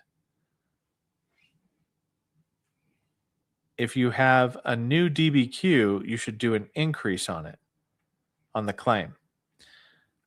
If you're That's probably going to be the best route for you is an increase with a new DBQ. No medical opinion is required. Please do not submit a medical opinion for something that's already service connected. Pretty please. Um, I, you know what? I'm just going to address this right now. Okay. There are people that are fear mongering. Okay. And you can tell who they are because they're the ones that change their stance every 10 seconds. There's somebody that I'm thinking of, and it's not anybody that we've mentioned here. Okay. I get accused of being a fear monger. And I'm just talking just straight casual about things. I'm not trying to scare people for clicks. I'm not trying to do anything like that. I think that this fear mongering thing gets pushed, it's thrown around so much these days that it's losing its effectiveness because everybody's a fear monger. No, there are truly people out there that are saying, in the same week, say your 100% P&T is threatened, and then they come back and say there is nothing to worry about, veterans. Your 100% P&T is fine. Those are the people, the yo-yo people that got you on the hook, and they're just yo-yoing the shiitake mushrooms out of you. And not everybody has to be in my channel, right? But the things that some people think are fear mongering and the things that I think are fear mongering are definitely not the same thing. Like, I don't understand it, but I don't have to. You guys can watch whatever you guys want, and that's fine. I'm fine with all of that. You guys you're adults. You can watch whatever you want. But there are some people out there that do need that reality check of fear mongering. They're saying the same thing. They're just slop houses. Those are the people, right? Talking about legislation. I talked about legislation today. Not legislation, but I talked about a change in the Federal Register today. No different than the salty old Marine, no different than the Civ Div, right?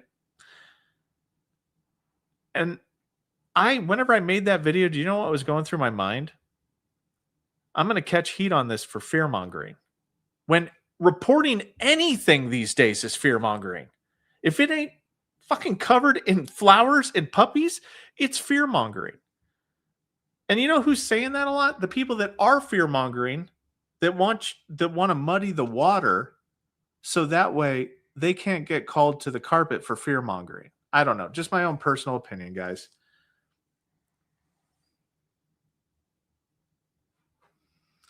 It is a lose-lose, but I get it too, the Civ Div. I get it too. I get fear-mongered, and that pisses me off because I'm like, look, when? Where did I fear-monger? Sometimes I'll say, hey, look, guys, this is my opinion. This is my personal opinion. Take it with a grain of salt, but I feel this way about this topic. And I don't know. I just think that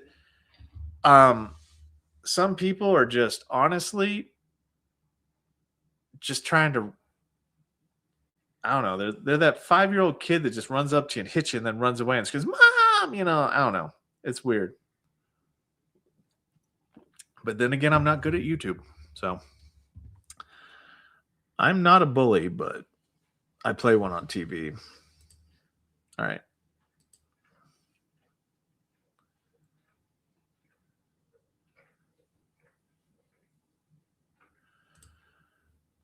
Help for veterans. You're like all over the place with this.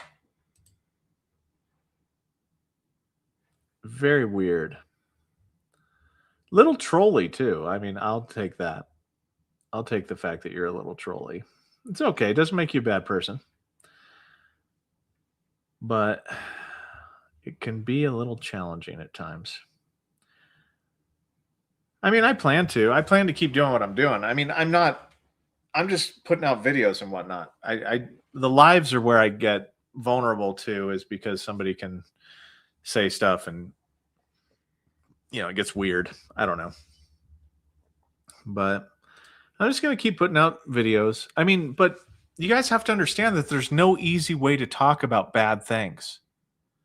Like, you guys get that, right? Like, whenever it's like, hey, look, he's taking away everybody's birthday or whatever's happening. It's not like it's going to be like, hey, guys, on a happier note, Doug Collins has decided to change 38 CFR 4.10. Ooh, and all you guys that were really confused about Ingram v. Collins, don't worry about it. That's getting taken away. So all of your confusion, you don't even have to worry about that anymore. Like, I can't do that. I gotta actually like say, like, look, this is probably what's gonna happen, and it's challenging. And you know what, Flexman? I'm gonna be cool. I'm gonna be that guy that was cool too at some point in time. It's just, I think it's the way things are. I don't know. I try not to get a big head, but was there a personal attack? Yeah, no personal attacks, please. We don't need that. Especially against content creators, please. Like, you can disagree with people, but go onto their channel and disagree with them. Don't use my platform as a way to dig at people. That's only for me to do.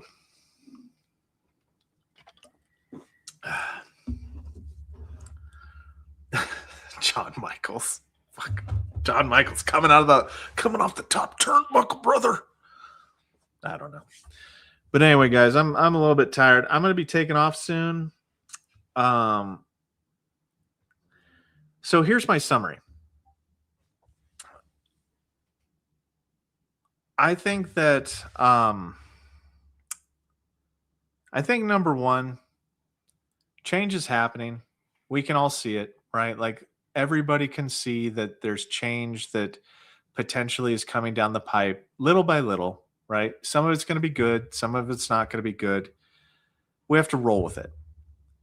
How I'm going to approach it is we're going to talk about it, and then I'm going to probably advise you guys on, okay, let's deal with it now that it has become a thing. How do we deal with it? And that's going to be my focus. I'm not going to bitch about it. I'm not going to complain about it. I'm just going to actually say, hey, look, if your fact pattern of your evidence meets this, then this is what I would do. If your fact pattern meets this or doesn't meet this, then I'm sorry, but you can't. Have a good one, T-Sim. Then it's not going to be work in your favor. Okay. And that's what it's going to be. I'm just going to try to throw balls and strikes on any of the changes that are coming up and coming down the pipe. Moving forward, what we're going to be doing is we're going to be reviewing the wait, let me pull up my notebook here. We're going to be doing arthritis, the disease process video. We're going to be reviewing 38 CFR 3.156C because people have been on that one. We're going to talk about acts of God and what I mean by that.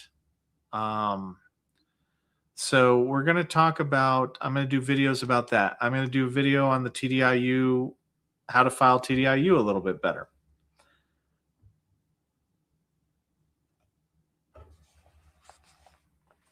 What is this crapping on vets thing? No. When did that happen?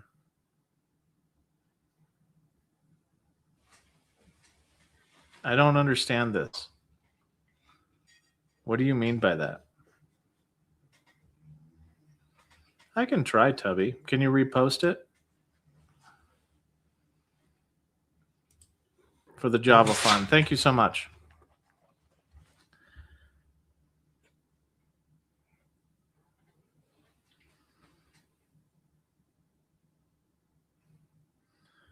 But I honestly want to see what you mean by that. I don't understand that. Anyway, get back to me. Post a comment for it. We do need another fatty liver video. But hey, look, guys. It's towards the end of the video, or the end of the live stream here. But if you're going to...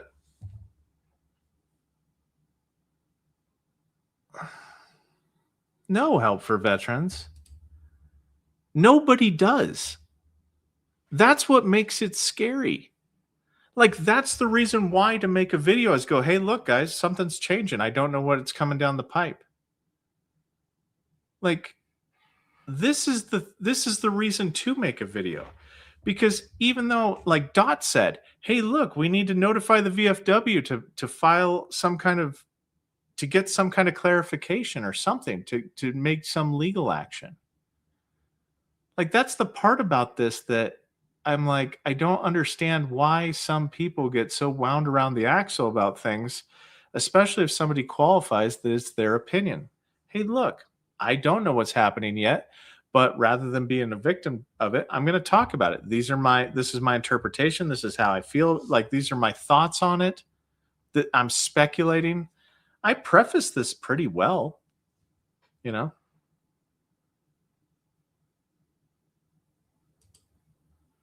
I mean, yeah, okay. Well, let's see here. I got something for you. Help for veterans. I got something for you. I'll just, you know, if you don't want to be here, you don't have to be here. And I can help you with that. GC Jarhead, can you help for veterans with that? Because I don't take kindly to that. So if you, yeah, you're the one here, dude. I don't know. Anyway, guys, that's about all I got for you right now. I'm going to go ban the shit out of help for veterans into existence. Yeah, if you can just, look, yeah. I never said I wasn't anything else, man. But if you could just ban the fuck out of him, I'd appreciate that, GC Jarhead. Just put him into eternal timeout. And I will just do it on my end. But anyway, that's about all I got for you in this one. In the next live stream, I'm going to advise that whatever this is, like with, all the stairs, that trolling will not be tolerated, right? Because if I have to answer trolls, then I'm taken away from answering people's questions. And I hope that you can actually, that's enough, because I'll just go in and manually ban the hell out of him forever. But I can't answer questions when there are trolls. So we're going to have to deal with that a little bit differently next time. Anyway, guys, that's about all I got for you in this one. Raider out.